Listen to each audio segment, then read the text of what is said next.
Okay, so today's session, or today's Illuminate session, is what is meant by study skills.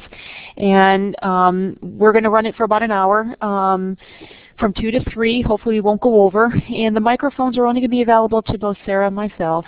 And then any comments or questions, we're going to ask that you raise your hand, and then you can put your information or your comments or your questions into the chat area. Sarah, I can't remember if in fact we're taking questions throughout. I know we get a couple polls, but did you want to wait, or did you want to do it while you're presenting? I think we can wait if people think that they can remember their question. But if you have something that's really pertinent to the slide or doesn't really seem to make sense, something that I'm talking about, please feel free to go ahead and raise your hand and type your question, and I'll get to it as soon as possible. Okay, great. So at the end, and like Sarah had mentioned too, if they can't wait, just select the icon with a hand with a green arrow up, and that just flags us that you have a question or a comment, and we'll address it at that point. We'll actually ask you to put that information into the chat area. As I mentioned, I started the recording, so this session will be recorded. I do receive a link, usually by the end of the day tomorrow, of which I will then send everybody that is participating today the link so you can access the information that's discussed today, along with the PowerPoint presentation. All right, so look for that. And I think that's about it, Sarah. I'm going to let Sarah do the introduction as far as some of her background, so you know who the presenter is today. Go right ahead, Sarah. Thank you, Terry, and thank everyone for being patient with my microphone troubles there. My name is Sarah Zarelli. I work at Empire State College. I do some mentoring, and I also work with the Office of Academic Support. I have worked at a variety of different colleges, both traditional large public schools as well as small private schools and at Empire State. So I've worked with traditional age students as well as adult students, part-time, full-time. So hopefully I can bring different perspectives to what we're talking about today. Sounds like we have a good mix of people, new students, returning students, a variety of different terms that people are in.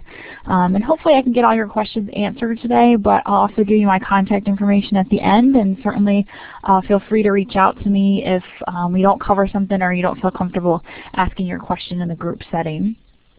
Today we're going to go over what is meant by the term study skills.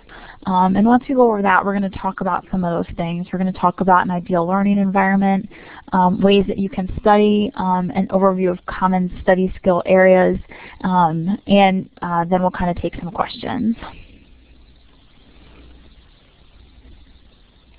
So when you ask students typically what is meant by study skills, the common answer is usually the way you study in an environment you study in. And that means a variety of things: how you're studying, what the setting is that you're in, what type of books you're using, audio you're using, combination of things. So it's not just straightforward how to read a book or something like that. It covers a variety of things. It also includes some other things. It includes time management, concentration skills, listening and note-taking skills, exam preparation, reading, writing skills, and even anxiety. And we're not going to cover all of these extensively today, but we are going to review a few of those so that you at least feel comfortable understanding the different areas of study skills. I also have a link on here to a quiz, so to speak, that will, or inventory that's going to help, that can help you figure out which area it is that you may be having difficulty with. If you're not sure if it's a time management piece, or if it's how you're taking notes, or how you're preparing for exams, you can go to the skills inventory, take that, and it'll help you get a better idea of what area maybe you need to concentrate a little more on.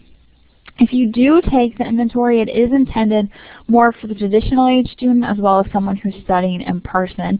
So some of the questions may not seem like they completely apply to your situation, but overall it's still a good inventory to just kind of give you an idea of what area you might want to concentrate a little more on.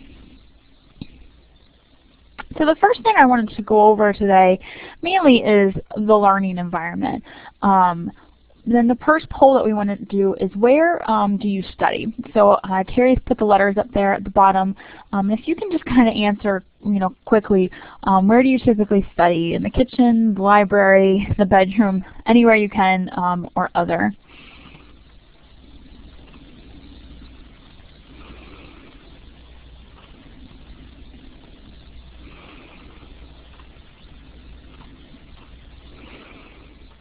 All right, looks like we have a fair amount of D's and a couple E's and 1 or 2 C's.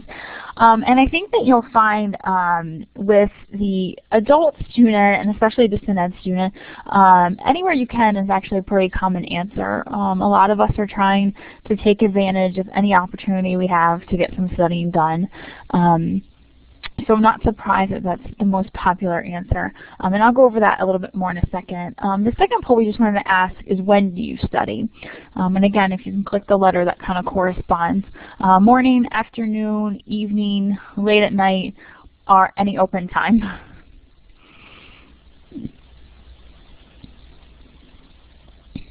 Okay, so a lot of evenings, a couple late at nights, and a lot of any open time. So again, that kind of goes along with the anywhere I can during any open time. And now how are these answers beneficial or detrimental? One thing that can really contribute to how well you study is the environment in which you're studying in. And in the next screen we're going to go over some key pointers for how you can make that environment more friendly to studying and to learning. But we also want to keep in mind, and I am aware that a lot of us as being adults study the best place we can when it's available, and the time that we can when it's available. A lot of you probably have full-time jobs, a full-time family, or taking a lot of classes. So we do want to be cognizant of that, but keeping that in mind, we want to kind of make your environment as best as possible. One person said here, let's see, I stay up all night studying. That's the only time I have free. First of all, you're a very busy person, so I commend you for that. Staying up all night may not be the key answer, so let's see if we can find some other areas where you can tweak out a little bit of time. And if not, let's try to make the environment as best as possible for you while you're up all night. And again, it just has on here that it's a key topic to discuss with adults, and that's because your lives are so busy. You're not the typical 18-year-old where I can just tell you to block out a whole chunk of time to study. You have a lot of things going on in your lives as well. So the ideal learning environment, and this is if I could sit you in the most ideal place to study, this is what we'd be looking for, and we're going to go over these. But again, take the ones that you can and apply them the best you can to your life, and hopefully that'll at least help with the place you're learning in. An ideal learning environment is usually quiet. That doesn't mean it has to be stone quiet. Some people actually study best when there's background music or some sort of background noise, and that's okay. And if you know you study best doing that, I'm not telling you to cut those things off. Again, you may be studying at your son's basketball practice, so obviously it can't be perfectly quiet. But if you had a choice, and if you could study when the children aren't around, or when the phone's not ringing all the time, or when you're not in the middle of texting to someone, that would be more ideal. No interruptions and free from distractions. Again, that goes right along with the quiet thing. That's hard to do, I understand, but if you have a choice, or especially if you have a really big test coming up or a paper you really need to concentrate on, if you can carve out a little bit of time when it is quiet and you are free from other distractions, that is ideal. So some of us do find ourselves studying late at night because that is when the kids are in bed and we're not at work and there are less distractions. You want to study in a place where you can concentrate, and that's going to be different for each of you. Some people concentrate really well in the kitchen. Some people concentrate really well in their bedroom. Some people concentrate best in the library or a coffee shop, and that's going to be fluctuate with each person. So try out different places and see if one works better for you than another. Comfortable place to work, but ideally only dedicated, or at least regularly dedicated, to study and work. Now, a lot of you said that you study wherever you can, and that's great because you're trying to find time when you can and work your studying into different locations. Maybe you're studying while you're at work, you're studying while you're waiting for the kids to get out of school, you're studying in your kitchen. But an ideal place to study is a place where you study every time. So if you know when it's time to study that you sit down at your desk or at the kitchen table, and that is your place to study. Your mind will actually connect where you're sitting and what you're doing with the studying. And again, we say a place that typically is dedicated to study or work. A lot of people do study in their bedroom on their bed, but sometimes that can lead to either studying problems or sleeping problems. So sometimes I recommend avoiding that option if it's possible. You want a place with good lighting. You don't want it to be super dark. You don't want it to be overwhelmingly creepily bright. You know, the best lighting that you can access your book, your notes, your computer, whatever's the best place for you to kind of see.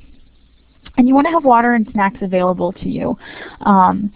It's nice to be able to have, just to be able to pick up a glass of water quick to refresh yourself, or to be able to grab a small snack so you don't have to get up and go get that and kind of break away from the studying mode. Now, we say on here to avoid caffeine, and that is ideal, but I know that some of us live on caffeine and can't imagine getting through the day without it. But if you can, caffeine actually gives you, peaks and valleys, so avoiding it is kind of the best way to study, and it helps your brain concentrate on what it needs to be concentrating on. So we're going to switch on to the next topic in a second. So before I do that, does anyone have any questions about the learning environment?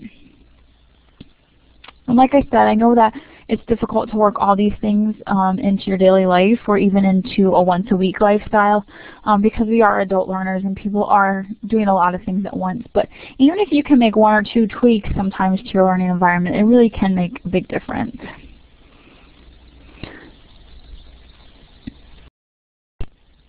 Okay, so in addition to talking about your learning environment, we want to also talk about the ideal learning time. We asked earlier when do you study, but now we're going to ask you, when do you think you are at your personal best? And again, if you can just kind of select the letter that goes along with the poll options. Are you at your best early to mid-morning, early to late afternoon, evening, other, or I don't know?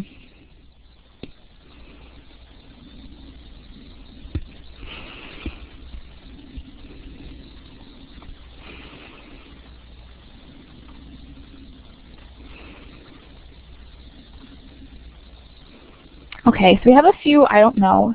Actually, we have a lot of I don't knows. Early to mid-morning seems to be the most popular, and a couple of others.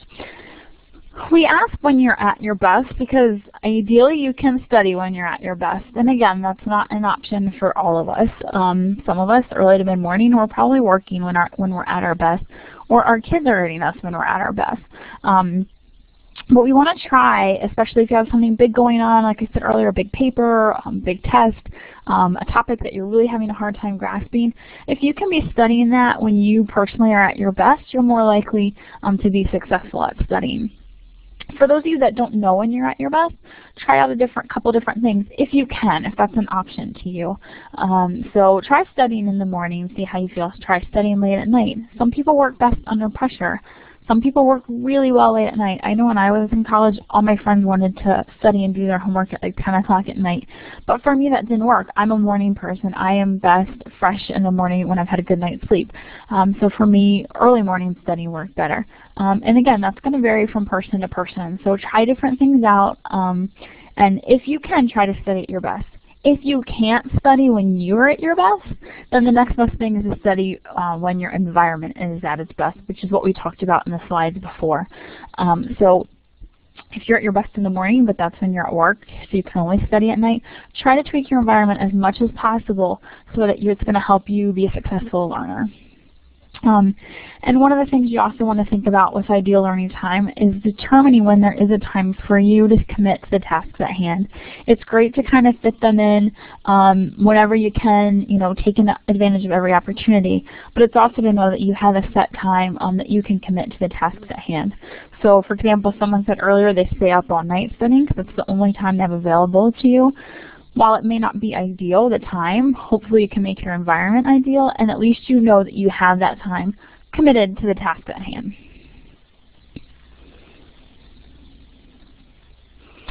Okay, so we want to talk about different ways to study. And most people will tell you that the best way to study, or the most common way to study, is to read the textbook and highlight the information.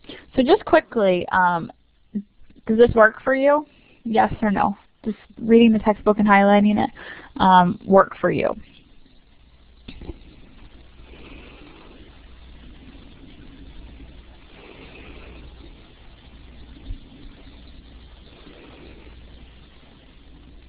Okay, so some say yes and some say no, and that's okay. If it works for you, great. I'm glad it's working for you. If it's not, we're going to talk about some other ways to study today that maybe will hopefully work for you a little bit better.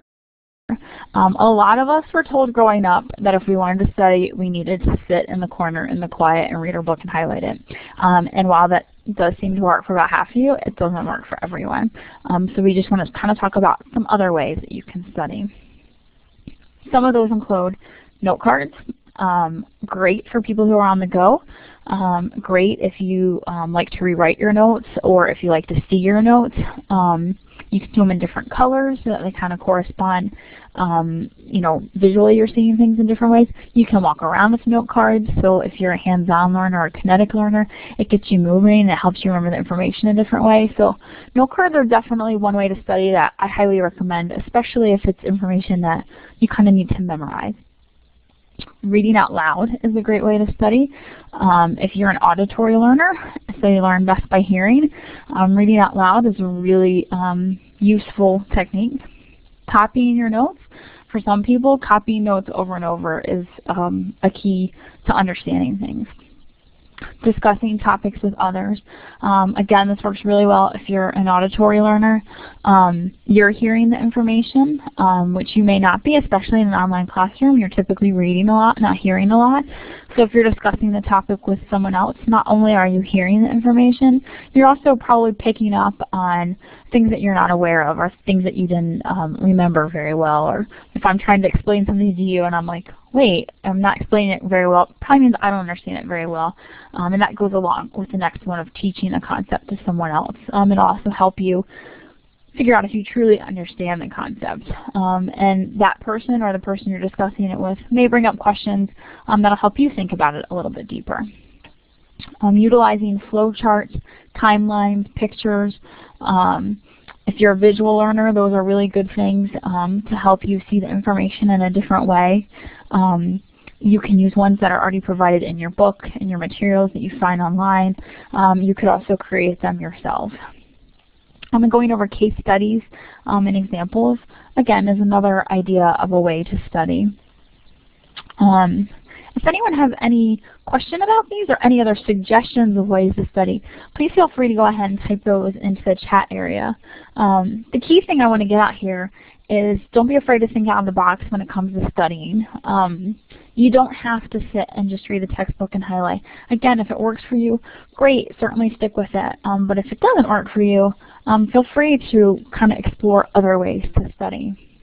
You know, kind of thinking outside of the box will definitely help you be a little more successful as a learner. I also mentioned a few times in here, if you're this type of learner or that type of learner, some of these might work better for you. If you're not sure what type of learner you are, I'll try to remember to post the link to the quiz that we have available that will help you figure out what type of learner you are, and will also help you figure out different ways to study more effectively. Okay, Bobby says, I use many colored pens to rewrite the books. Hopefully you're not rewriting the whole book, because that will definitely take a long time.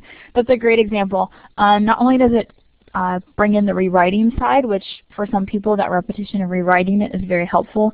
Bringing in the colored pens is also really helpful. If you're a visual learner, it'll give your mind certain cues to certain things that you're writing.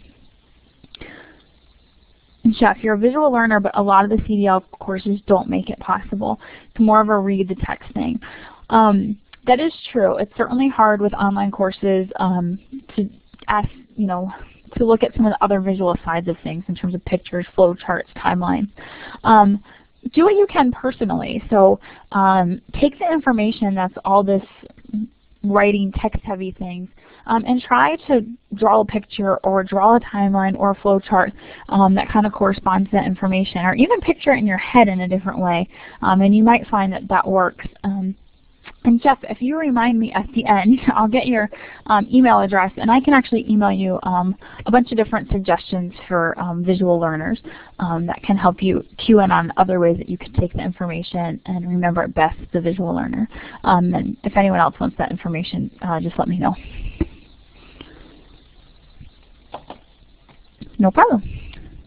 Any other suggestions or questions right now on alternative ways to study?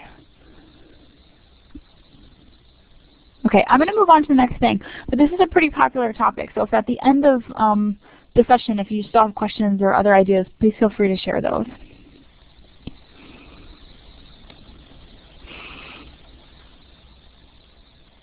Oh, Bobby, just quickly, you said the voice recorder, and I think that's a really good idea if you're an auditory learner to either record yourself speaking your notes. You can get your books on audio sometimes, which is also a good way to hear them. You study at night, so reading aloud helps with memorization. That's great. Reading out loud, especially if you're studying at night, will also help keep you awake. And it should help with the memorization because you are hearing it. So time management is another key part of study skills. And again, people don't always think of that. Time management is one of the most difficult areas to feel like we're in control of, especially adult students. You typically have jobs, family, hobbies, friends, all sorts of things. So trying to fit in school as well can be a little overwhelming. There's a variety of assessment tools that you can use. Among these are counting the hours in your day, counting the hours in your week, rating your procrastination, and we can go over some of these in a little more in depth. Counting the hours in your day, I can send links to actual quizzes of these if anyone wants them. But counting the hours in your day is basically looking at your day and figuring out what you're doing each hour. And you may find by doing that that you'll find certain chunks of time that you're not utilizing the best way possible. Now some of those may be TV time, and maybe you need that to personally wind down or things like that. But you may notice, oh, I sit in the parking lot for half an hour every day waiting to pick up my kid from school. I go to basketball practice with my son every day, and I just sit there and watch him play for an hour. And those may be areas where you notice, hey, I could actually fit some studying in during that time. Counting the hours in your week is kind of the same idea. There is a tool that helps you rate your procrastination, so to notice if you procrastinate a lot or a little, and help you hone in on that.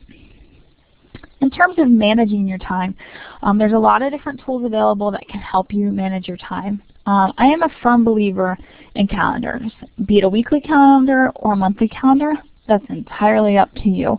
But a calendar allows you to visually see what you need to get done in a variety of courses. So this is a really helpful tool if you're taking more than one course. And basically, just create a blank calendar and write on that calendar every assignment due date, every class discussion due date, and I even recommend writing in different colors for different courses. And what it'll help you do is visually see what you have to have done when. And sometimes the way the courses are set up, it's not always easy to understand what you have due and when it's due. And it's not always easy to see if you have a really busy week coming up just by looking at the timeline inside of the course. So if you put it all in one calendar, you may notice, wow, 2 weeks from now, I have a paper due in every single course. Or I have a class discussion due for 4 different courses, next week. And that visual representation will kind of help you realize what's coming up and how you need to prepare. And you can also work backwards on those. So you can put in your own deadline. So if you say, oh, gee, I have to read 100 pages by Friday, you can write in there, on Monday I'm going to read page 1 to 20. On Tuesday I'm going to read page 20 to 40, just to kind of give yourself manageable goals that you can see on that calendar as well. To-do lists are really helpful, writing down everything that you need to get done, and this can apply to school as well as your outside school life. I'm a big fan of to-do lists. Not only do I visually get to see everything I need to get done, there's also some sort of sense of satisfaction in crossing off or checking off once you've done something. It'll help you feel a sense of accomplishment too, especially on those days when you have a million things to get done. And then there is a tool called an assignment calculator. And again, I can send that link to anyone if they're interested. And I think you can also link to it from the resource tab on ESCnet, which we'll get to in a second. But the assignment calculator basically helps you figure out how much time it's going to take you to complete a certain assignment. So if you have a big paper coming up for a sociology class, you can go to the assignment calculator. It'll ask you what subject it is, what it is you have to get done, and it'll help break down, and it'll say, okay, here's the steps that you probably need to take, and this is about how long it's going to take you to do them in.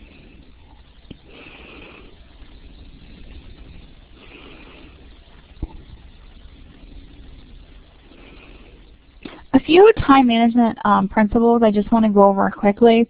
Study the difficult subjects first. And a lot of times people put off the difficult subjects because they want to get through what's easy. And first may not necessarily be the best word for adult learners, but you want to study the difficult subjects when you're at your best and when your environment's at your best. When you are your freshest, that's when you process information the most quickly, and therefore you save time as a result. If there's a really easy subject, if you can do that when your environment's not at its best or when you're not at its best, that's okay. But the subjects that are really difficult or that you have a hard time with, you want to study those when you're fresh and when you're at your best. Use distributed learning and practice. And basically that means study in short time blocks with short breaks in between. So if you do have a chunk of time that you can study, you want to study for a little bit and then take a little break. Study for a little bit, take a little break. It keeps you from getting fatigued from sitting on hours on end studying and feeling totally overwhelmed. And it prevents you from wasting time. So like if you're studying for a couple hours on end, you're going to start looking at your phone, looking at your email, see what's going on Facebook or whatever. And this kind of method will kind of help you avoid that. It's efficient because while you're taking a break, your brain is still processing that information, especially if you come back to it quickly. You want to make sure you have time to sleep and eat properly. So sleep is an activity that students tend to not always remember to do, especially those of you studying all night. If you're not sleeping, your brain is not at its best. So you need to make sure that you are sleeping and that you're getting that time in. You also want to make sure you're eating properly. A lot of times if we're on the go or we're studying in between things or we have a lot of things going on with our family, we're just kind of eating whatever's available to us, drinking a lot of caffeine, eating a lot of snacks, things like that. And it really doesn't help you study that well. In order for your brain to work the most efficiently, your brain needs to be well rested, and it needs to have the right kind of fuel, so the right kind of food. And then you want to try to combine activities. And we kind of already talked about this. Bringing your notes with you while you're waiting to do something, while you're waiting in line for something, or you're waiting to pick up your kids, or if you have a lunch break at work and you don't have any meetings and you feel up to it, try just printing out your notes for class or printing out your assignments just so you have them on hand. So just trying to combine some of the activities that you need to get done. Okay, I'm going to move on to the next concept, but does anyone have any questions so far about time management? In relation to time management, I feel like I'm talking kind of quickly because I know we have a lot of information to go through. Frank, you said you have a question. Okay. I've read that procrastination can be a symptom of anxiety. Anxiety is usually a response to a perception of threat. What do you think is threatening or fearful about studying or learning? Success anxiety. How do you overcome the procrastination and minimize the anxiety or fear? Well, that depends on each person and kind of what it is that they're feeling anxious about and what it is that's bothering them the most. A lot of people are afraid of not being successful. A lot of people feel like they can't accomplish the work, so it's easier to hide from it and then say, oh, well, I just didn't study well. I think the best thing to overcome procrastination and hopefully deal with anxiety is to set yourself small goals. A lot of times people get anxious because they'll look at their assignments and they'll say, oh my gosh, I have to read 150 pages and I have to write, a 300-word course discussion and I have this paper to do, and it just seems so overwhelming that they don't even know where to start. And you start to get a little anxious and nervous about that. How am I ever going to get this done? I also have this thing for work I have to do, and my kid's dance recital is today. And you just start to panic. So you want to take a step back and utilize some of the study skills we talked about, some of the time management principles we talked about. Make yourself a calendar, see how everything's going to fit in, find out when you have free time, and then set yourself easily manageable goals. Don't say, how am I going to get all this done? Instead say, today I'm going to read 20 pages. That's my goal for today. I'm going to read 20 pages of my assigned reading. Tomorrow I am going to start my course discussion. The next day I'm going to read 20 pages, and I'm also going to talk to the librarian about my my topic for my paper. So just breaking it down to little bit manageable goals and putting those on your calendar, because then if you just tell yourself I only have to read 20 pages a day, you'll get to that 100. But when you look at it and say, I can't read 100 pages, you freak out about everything that has to get done. So that's probably my biggest suggestion. I don't know if that's helpful, Frank, or if it's really answering your question. So if it's not, feel free to keep writing. I'm going to skip to Jeff in a second, but let me know. Okay, Jeff, my worry is that I'm not going to learn what I need to and thus not be able to perform on a job. That is a valid worry. And one of the things you want to keep in mind is a lot of what you're learning is textbook material, and it's going to help you on your job. But what's probably going to help you perform on your job more is if you learn how to get through the classes, if you learn the time management skills, if you're learning how to take valid information and apply it to what you're doing. And that's hopefully what your courses are teaching you. So you don't want to get caught up in the, I need to memorize everything in my textbook. Instead, what you want to concentrate on is, can I take this information and apply it to different situations? You know, can I read something and understand it enough to be able to have a discussion about it? And those are some of the skills that you probably want to make sure that you're concentrating on. In an online setting, you'll find that you don't have to do a lot of memorization. And for some people that scares them because they think they're not going to remember everything they need to know. But at the end of the day, you're probably not going to remember everything you learned in class no matter how hard you study. So you want to make sure you're concentrating on the usable skills. What kind of information are you learning in the class that you can apply? And start applying it in your head. Start thinking about what is it that you're learning in class that does apply to your job, or that you can see applying to your future jobs. You know, think about the concepts in terms of an everyday setting. Hopefully your professors are helping you with that too, because you are all adult students. But start thinking about, how could this information apply, or does it apply? If it doesn't, or you don't think it does, don't worry about it. You can always, if you're on the job, go back to the topic and look it up. You know, you can always go back to, oh, I don't remember that term, and look it up. But the key thing is, are you getting through it? Are you managing your time? Are you learning how to apply the concepts that are being taught to you in the class? Hopefully that helped. But again, Jeff or Bobby or Frank, any of you, feel free to kind of chime in if I'm not getting exactly to what your question is. And Kara, if you have anything else to add, please feel free to do that as well. Jeff, you're good. Okay. If it comes up again or you have more questions, please feel free to let me know. Or again, we can talk more about it at the end of the session too. Frank, I'm not quite sure what you're asking. Are you saying how do you overcome that fear of failure, or what happens when you don't meet the expectations? Okay. The best thing I can say about the fear of failure and not meeting the expectations is, again, set yourself really little goals and then celebrate those goals.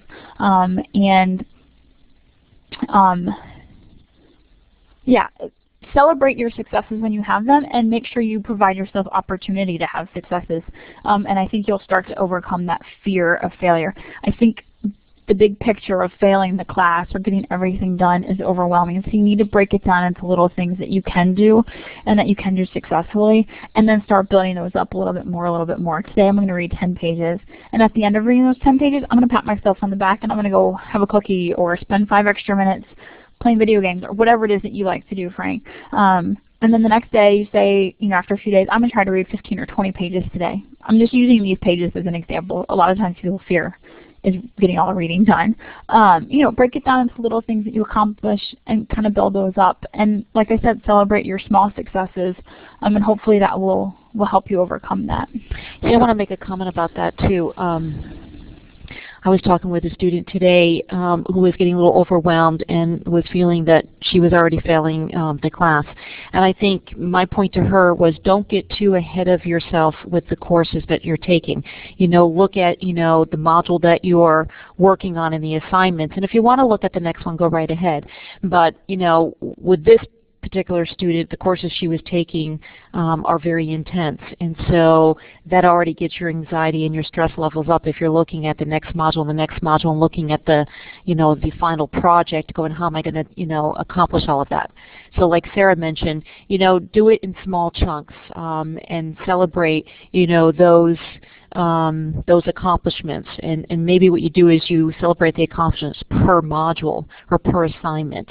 Okay, so I guess just don't look too ahead too much, if that makes any sense. I think that's a great point, Terry, and hopefully that helps answer your questions, Frank. And Kathy, hopefully, you know, you're feeling comfortable with that response too.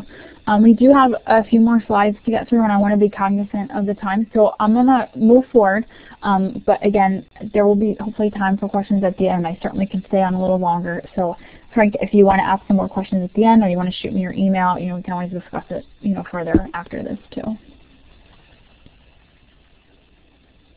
So one of the things I wanted to talk about just a little bit is concentration. A lot of times as adult students, it's hard to concentrate on school alone. You have a lot of different things going on in your life. So, you know, trying to concentrate, it can be difficult. There is an assessment tool that can help you figure out what exactly the concentration difficulty is, what's, you know, kind of distracting you and not. So I certainly would recommend that people try that if concentration is a little bit of an issue for you. Again, it was designed for a typical in-person, traditional age college student, you know, 18 to 21-year-old. So just keep that in mind when you're taking the quiz, but it is something that can be helpful. So just a few key ways to improve concentration, and we'll kind of go through these one by one. Again, if you have questions about them, you know, let me know. You want to set study goals before you begin, and we were kind of talking about this earlier with Frank's question. If you have so many pages of reading to get through, you know, set a goal before you sit down. Like, instead of I'm going to read the whole textbook, I'm going to try to read X number of pages, or I'm going to get through so many math problems, or I have this big paper to write, but I'm not going to concentrate on that. Today my goal is to write my outline, or something like that. Divide your study periods by alternating between subjects and tasks. Sometimes that'll help you concentrate. If you're just studying the same topic for a long period of time, sometimes your brain gets a little bored, you get a little bored, information starts to kind of run away. So divide those time periods. You know, I'm going to study this class for a little bit, and then I'm going to study the next class for a little bit. Keep a notepad handy and jot down any outside thoughts that cross your mind while you're studying. And I think this can be a really helpful tool. I know even like when I'm going to bed at night, things start popping in my head. Oh yeah, I have to get milk tomorrow, and I can't forget to call, you know, the exterminator or whatever. So write those down. If they pop in your head while you're studying, that's okay. Your mind's gonna wander from time to time, but if you write them down, hopefully you'll remember them for later, and it'll get them out of your mind so you can stop thinking about them. So you can stop saying, I have to remember this, have to remember this. It's there, you have the notebook handy, you've written it down, you can kind of move back on to studying. Some people have tried the method of keeping score of your concentration. So if you have a piece of paper, every time your mind wanders, you make a check mark. I don't know if that's helpful or not. Some people, once they see all those check marks, they realize that their mind wanders more than they think it does, and they use it as an opportunity to kind of focus on their concentration, or they notice by putting those check marks, oh, I really need to be studying more or concentrating more. For others, it kind of makes them feel bad. So try it out if you want, but don't feel like you have to do it. Studying with a pencil in your hand, it goes along with the distractions as well. Just knowing that you're prepared, that you can take a note at any time as needed. It's just a mental thing too. You know you have that pen or pencil in your hand. Your mind just kind of associates that with studying. Minimize distractions as much as possible. If what you're doing doesn't require the internet, turn it off. Turn off your phone, or at least only take phone calls if they're an emergency. But get away from the messaging, the Facebooking, any of that stuff, the internet, the phone, any of those things that are going to kind of distract you. Try to minimize those so that you can concentrate on what you're doing. Start with short study periods and build up to longer ones as long as you can maintain concentration and as long as your schedule applies and helps you with that. If you're the type of person that's having a lot of issues with concentrating and you can only study for 15, 30 minutes at a time, that's fine. Get in a solid 30 minutes, walk away. Go to something else, come back if you can. And the next day say, you know what, today I'm going to try to make it to 35. And again, that's if your schedule allows for it too. I know a lot of you are putting in study time various times a day. But if you do have a large chunk, but you find your mind wandering, kind of build up to being able to study in a large chunk. Take a break. We talked about this earlier. Taking a break allows you to get up and get moving and not get too tired with what you're doing. It also helps your mind to keep thinking about the information even though you're not reading or studying.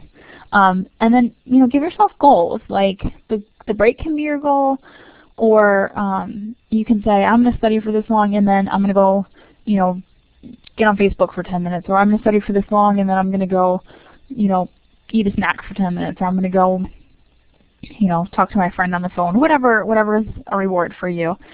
We recommend you try to keep it to a 5-to-1 ratio. So I'm going to work for 50 minutes before I break for 10 minutes. But again, that doesn't have to be that. It's not set in stone. It's just a suggested ratio. Make the most of rest periods, so do something different during those. One rest period, you might make a phone call. The next, you might just want to walk around the block or walk around your house, do a little bit of yoga, stretch a little. Try to do different things, change it up a little bit, get your body moving, get your blood flowing, kind of just trying to keep your brain and your body kind of active.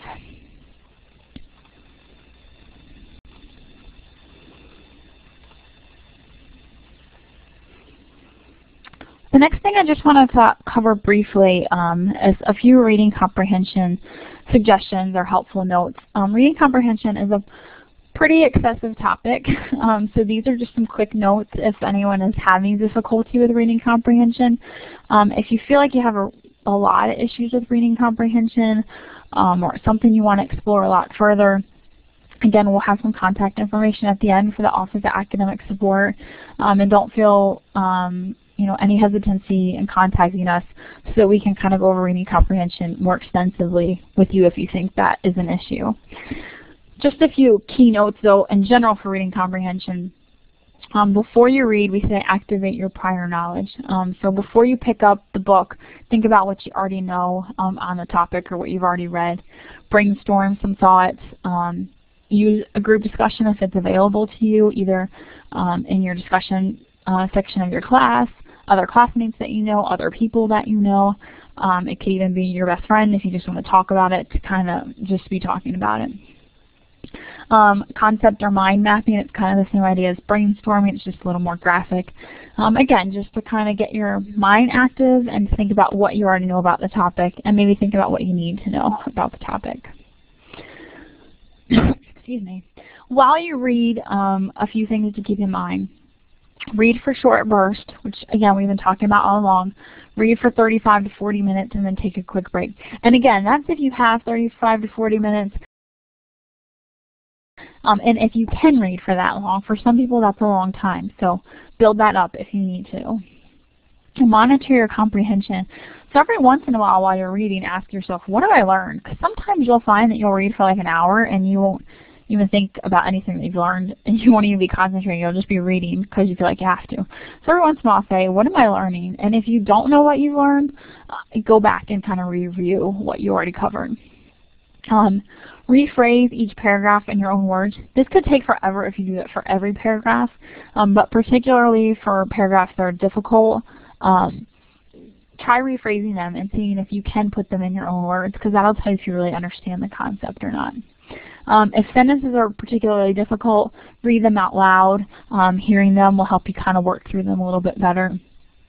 have a dictionary handy if you don't understand a certain word, or circle a word, or write it down if you're not sure what it means or how the concept applies, and know that you can go back to that if you need to.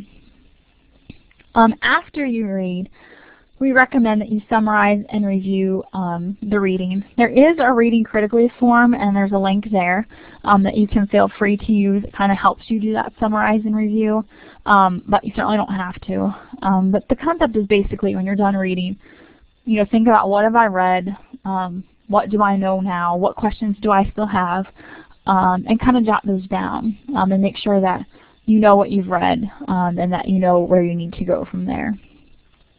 And then organizing notes by connecting ideas or creating a concept map. So now that you've read, think about notes that you've taken from the reading, from other readings that you've done, course discussions that you've had, and kind of start connecting all those pieces together so that you see how things connect to one another.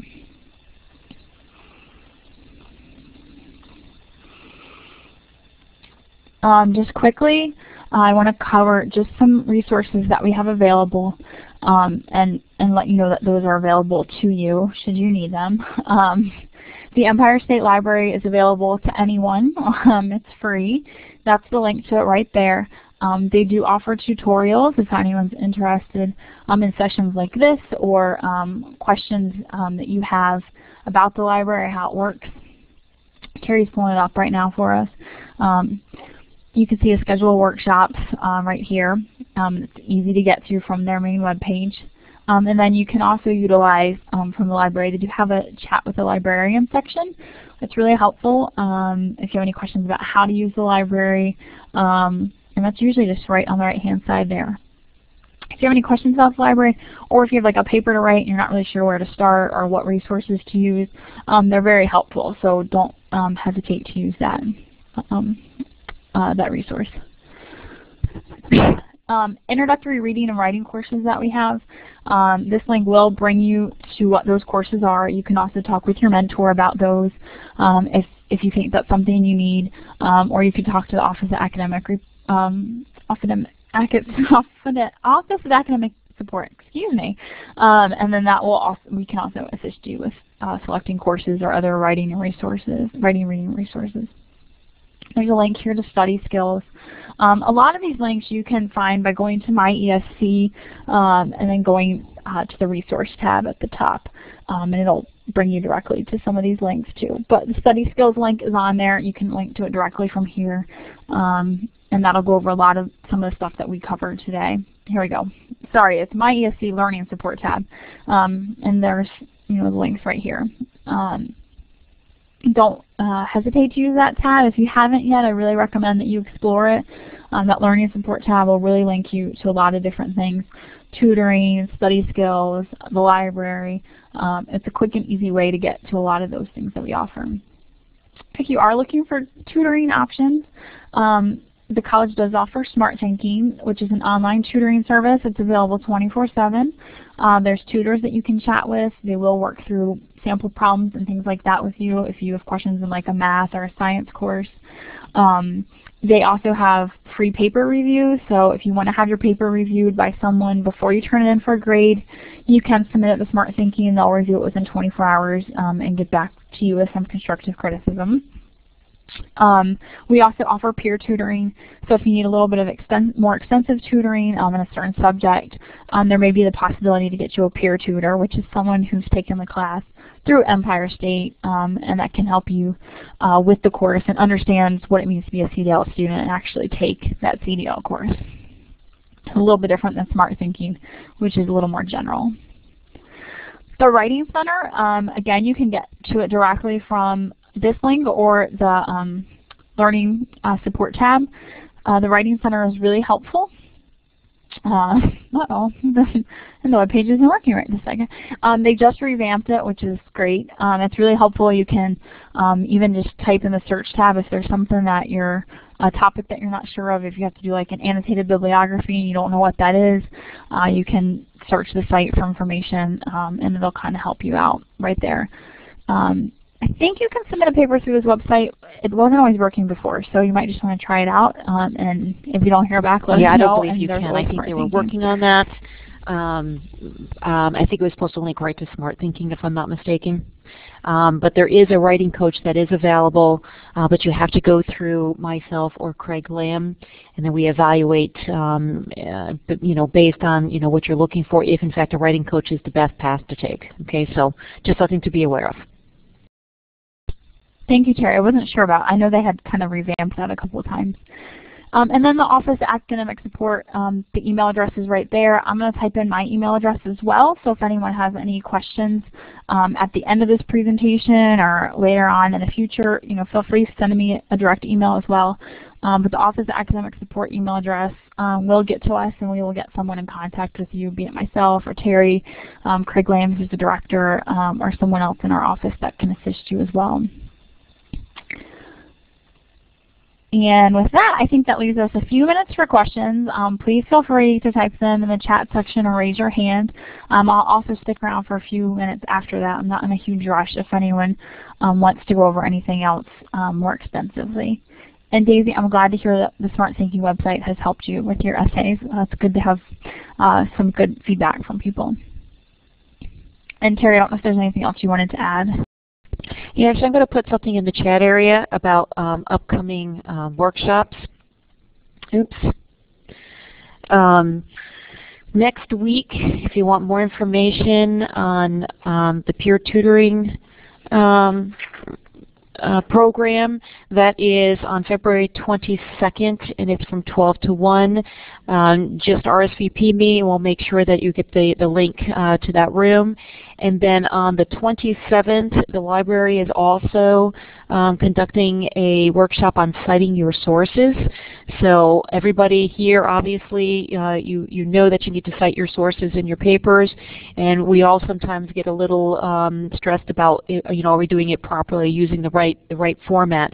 I highly suggest, if you're not comfortable with doing this, to please attend that workshop. It's 6:30 to 8 o'clock at night, and all you do is go to the library website and register for that. And they also have it on the 28th. There's books and e-books, and how to use, a hardcover, your actual textbook versus an e-book. And I highly suggest that you look at that as well. Frank, go right ahead.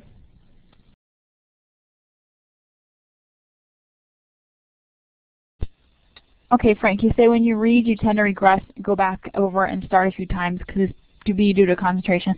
Certainly could be. A lot of times when we're reading, our mind starts to wander, especially if it's information that we don't find very interesting. Sometimes we're reading and our mind starts wandering, we get to the end of the page and you're like, I haven't read anything, I don't remember at all what I was reading, and you go back and start over. So it certainly could be due to the concentration. It could be just needing some better reading comprehension skills. I would start with little time blocks, like you're only going to read for X number of minutes before you take a break. So I'm only going to read for 15 minutes today, and then I'm going to take a break.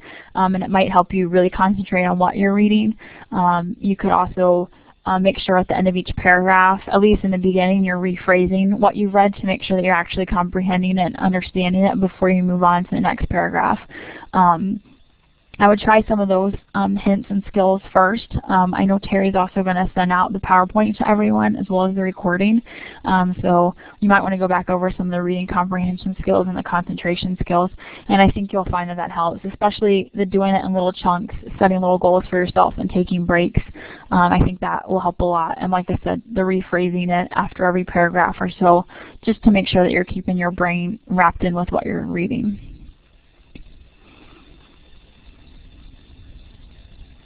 The other point, and maybe I missed this, Frank, if you're reading it a couple times, is the environment, you might have said this, Sarah, so I'm sorry, I'm typing, the environment might be distracting. Or maybe the environment is too quiet. So maybe look at, where you're reading, and can you alter that, and does that make a difference? Good point, Terry. I didn't actually mention that, so thank you for bringing it up. That's great. Go back to the slide where we talked about being in the best environment you can. So the time of day that you're reading, where you're reading, who's distracting you, do you need music, do you not need music. Try out different things too. You may find that one works better than the other. Don't be afraid to try out other things. Any other questions? Jeff, I did want to remember that you had talked to me about the visual learner thing, so if you want to email me or if you want to send in the chat. I think you can send it only to the moderator if you want. If you want to send your email address, I can send you some of that other stuff if you want it. Wonderful. Well, if no one else has any questions, I'll certainly stick around for a few minutes, so don't feel like I'm leaving you right now. But I do want to thank everyone for coming today. I just want to encourage you to kind of continue to think out of the box, try different strategies, tweak different things, tweak your environment, tweak the time of day that you're studying, think of different ways to study, and don't be afraid to try new things. We just want you to be successful, and don't ever feel like you're alone. You certainly always have your mentor as well as those of us in the Office of Academic Support. So if you ever get stuck, don't be afraid to kind of reach out, and we'll help you out as best as we can. So thank you, and like I said, I'll stick around for a few minutes if there's any more questions. Yes, thank you, everyone. I'm going to stop the recording now, but I will also stick around as well for another minute or two. Thank you.